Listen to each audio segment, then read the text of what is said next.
Hi there, Sam. It's lovely to meet you both. Watched the film, very much enjoyed it. Now, the history of this film is quite interesting because I understand that you've taken out loans, you've done work, you're even on the verge of eviction. Tell me about that. Yeah, well, it's a labour of love. Lots of passion, lots of beg, borrow, and stealing, as you see in the film.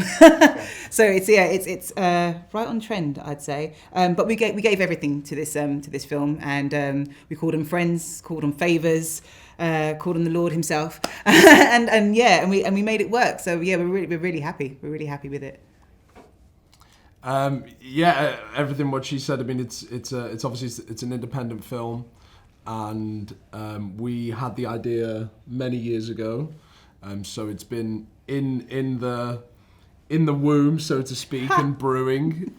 So for a while, and then it came to the point where we just thought, right, if you believe in an idea, you've got to put your money where your mouth is, or at least put your energy and all your resources to get something made and persuade other people to help get it made. So, talking of persuading other people to get involved, you're the leads, you are great, but you've also got the fantastic Simon Callow involved. How did you get him involved? Oh, well, that was a stroke of pure luck. And I think it all comes really down to the director, Sam Bradford, and his magic and making things happen. So we're supremely grateful, and I'm supremely honoured to have starred opposite him. He's brilliant, and just having that moment with him on screen, and actually even being in the room with him, there's a presence that comes with, being opposite a screen icon such as he, and I will never forget it. And I don't know whether, did you ever mention it? I never mentioned it to him, but because we're big Jim big Jim Carrey fans. So for all of his awesome Shakespearean CV and Shakespeare in Love and Four Weddings and a Funeral, all these classics. For Kyla and I, it was always Ace Ventura: When Nature Calls. He was the villain in that. It was great, and so it was like I didn't say it to him, but I felt like saying, Simon, you don't realise that I had a VHS featuring you and probably watched it about 50 times during my childhood. But obviously, maybe you'll see this now. I don't know. Was there ever a temptation to kind of ask him about that? Or because he's such a big Dickens fan as well, you kind of press that more than anything else? I didn't mention it because there wasn't enough time, and I thought I'm not going to distract him with this because he came on set and it was more about, and he had loads of, it was really amazing because it was 2 days, wasn't it? Yeah, the days he was filming, he was working with Kyla, and in terms of me, I was more on set in writer mode, and he had loads of comments and questions to do with the script, but he was very specific as well, and he was very complimentary, but then there was a couple of things where he was like, right, now this here, and he was like, I feel like it could be this, and then I'm like, Simon, do whatever you want. Well, talking of writing, I mean, you've written this together, and there is a love story aspect to it. Set against a heist. Love interest. Set against a heist story. What was the?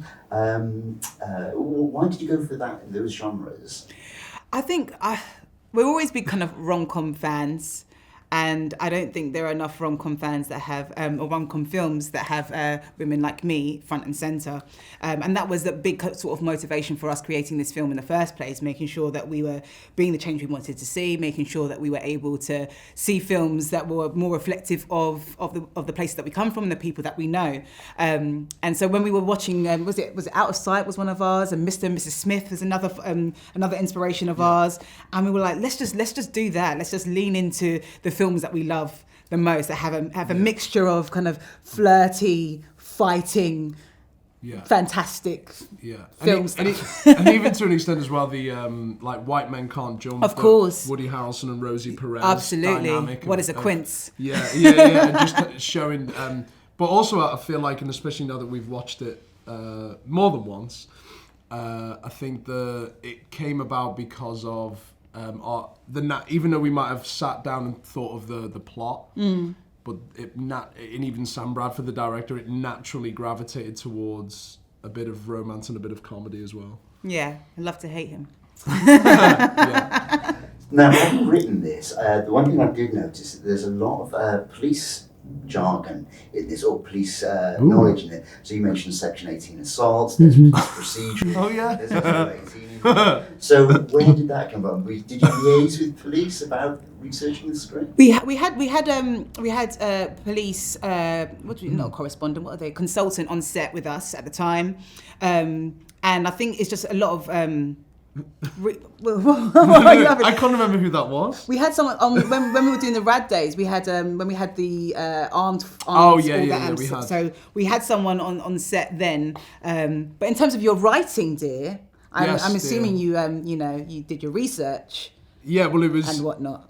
Yeah, and it's funny you pick up on the Section 18 thing, because it's one of the I actually did A-level law. Oh, and I did criminology. And then so there's just a few cases and a few laws that stick in my mind, and I always remembered the Section 18 and Section 20 and the differences between assault, battery, grievous bodily harm, and all of that. So I thought, right, I'm putting that in there. It's going to be because it's accurate. So let me give you a little test. What's the difference between a Section 18 and Section 20 GBH? Dun, dun, dun. So the difference. It's a great question. It's a wonderful question. I did say that I stopped studying law after the A-levels.